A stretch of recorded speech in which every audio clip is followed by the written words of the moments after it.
Hey guys, what's up? This is Hex here, and today I've got something very fun for you. This is the pop-up zombie. You could also make it a pop-up witch, or a pop-up skeleton, or a pop-up husk, or a pop-up villager. It might even work with sheep and cows. Who knows? But today we're going to show you with a zombie, and I might show you some other stuff and how you can customize it to make it your very, very own as we go forward. All right, but first of all, let me show you how this works.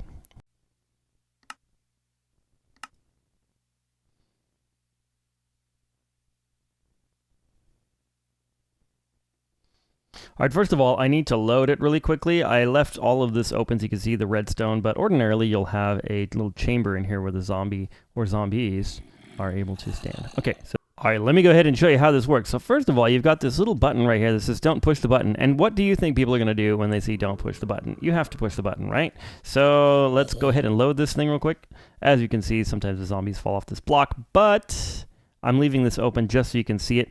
In the tutorial, I'm going to show you how to close it off to make sure your zombies don't escape. So, okay, so we're going to put him there, and then don't push the button. Of course, Hex has to push the button. What was that? Ah! A zombie! Hey, buddy. You're on fire. All right, anyway, you get the idea. Obviously, I'm on creative mode, and he's not even going to come attack me. But that is how this thing works. And you can put any hostile mob you want to. I think it might work with even passive mobs, too, if you want to put a passive mob in it, like a villager or something. But any of the, so spiders wouldn't work, but any of these, 1x2 sort of passive mobs would work. I don't recommend using a creeper, because if the creeper explodes up here, then your entire contraption will probably be decimated by the explosion. All right, first of all, what you're going to want to do is start with a 4x6 area. So 1, 2, 3, 4, 5, 6, and 1, 2, 3, 4. And that's about the footprint of it underneath. That overlaps a little bit on this side, and to do the button that I've done, you need like one more block this way or two. But that's kind of the general footprint of the thing. Okay, then right here, I'm going to break that block, and then I'm going to come up underneath this thing.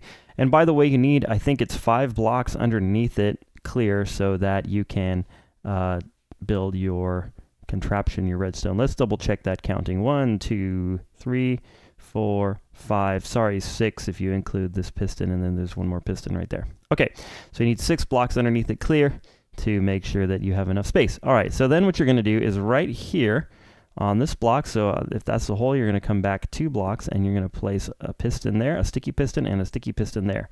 Then going upwards from this sticky piston, you might have to break this real quick.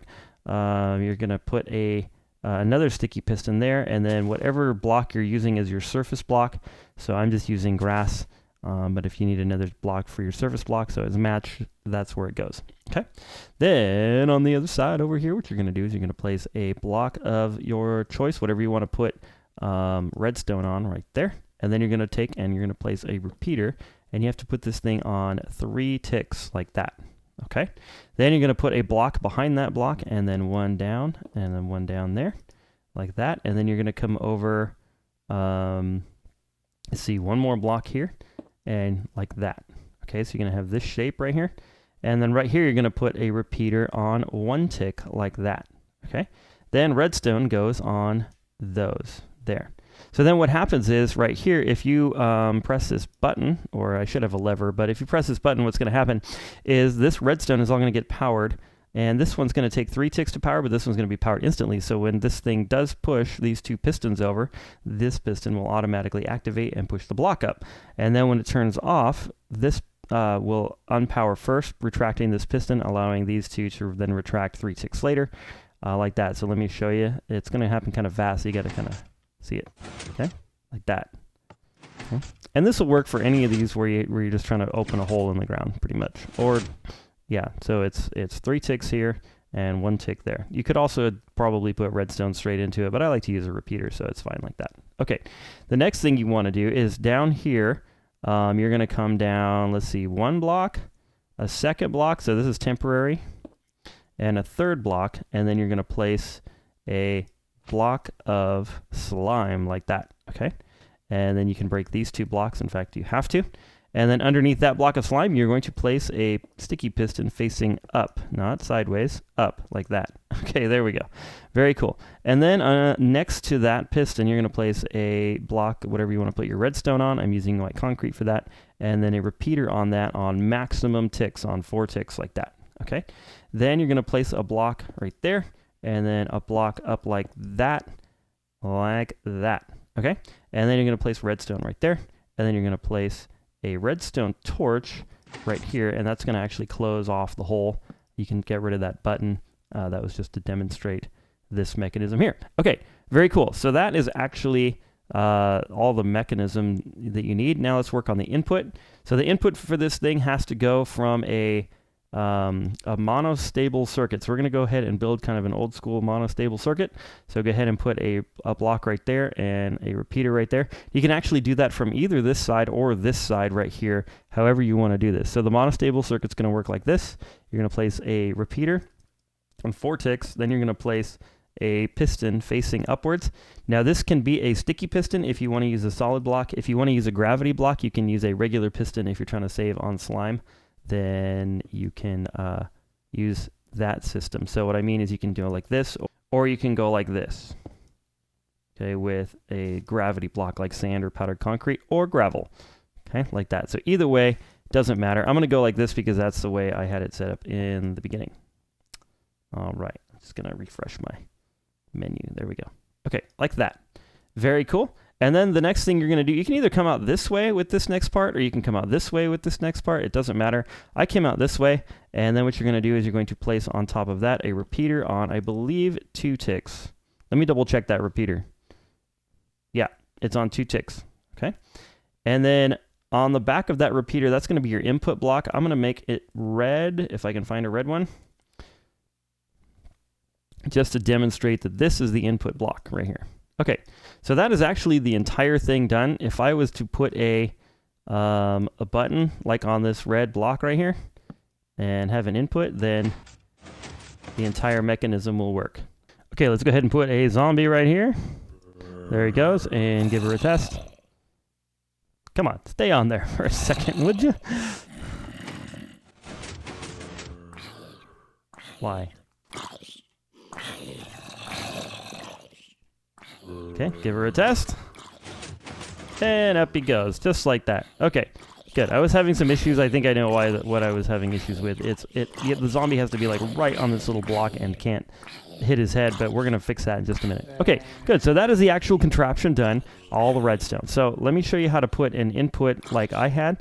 So to do that, all you have to do is place a block right there. You can go ahead and, as the zombie dies, put a button right there. Then you're going to put a redstone block, 2 blocks underneath that one, and put some redstone on top of it. Come over here, put a torch on the side of this block right there. Oh man, right there. Actually, you could have put it in the other place too, doesn't matter.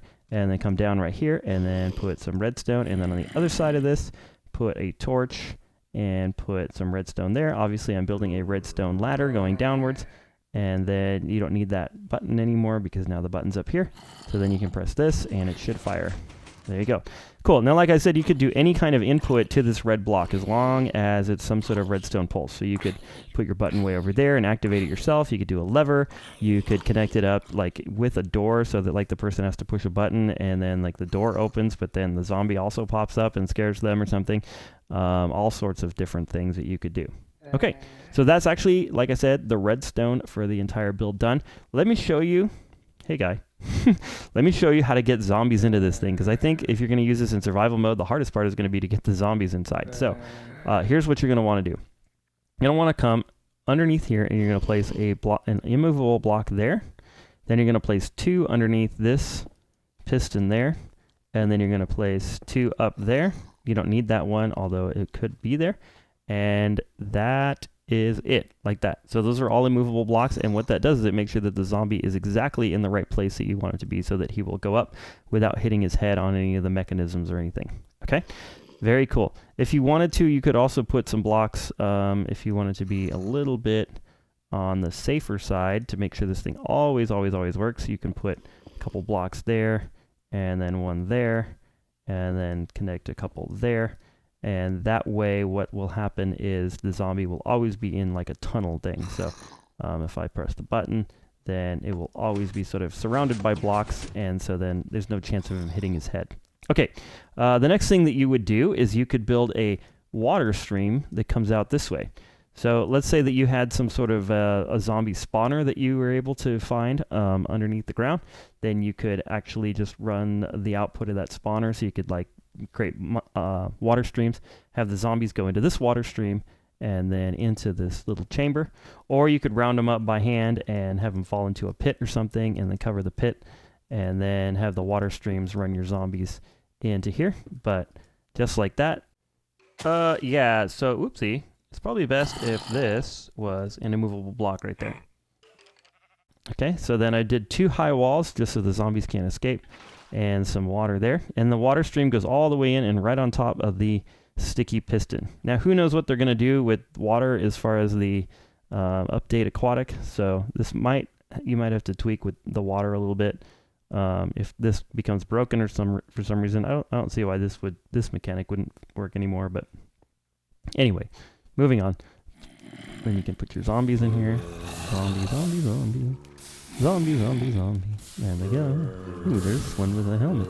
Okay. You could also put witches or creepers or whatever you want to put in here. And you can always seal the top so there's something bobbing around. That sort of thing. Okay. And now you're charged with zombies, so every time you press the button, a zombie will pop out. Woo! There they go, sometimes 2 at a time. All right. Just like that. Whee! You know, it's like zombie popcorn. Sometimes they switch places. It's pretty funny. Okay, there you go. Cool. Just to show you that it works with some other mobs too, let's go ahead and go in our inventory. They're all dying. Sorry about the noise, guys. They're all dying, so we could do, what the heck? Ooh, a wither skeleton. Those won't work because they're too tall. The witch will work. The vindicator would work. The villager will work. The vex should work. The rabbits work. I think sheeps might even work. Polar bears, probably not. Pig, maybe. Let's see. Ocelot, maybe.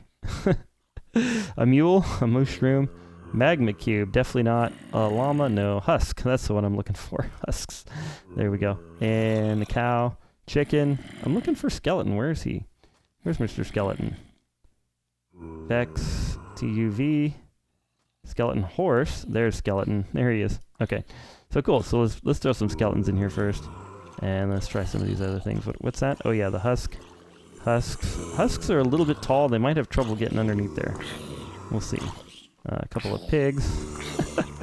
A sheep or 2. You could have a lot of fun with this thing.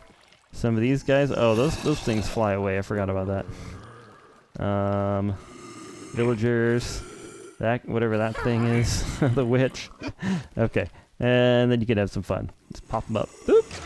Whee! And see if the husk comes up. That's good. The pig comes up. That's good.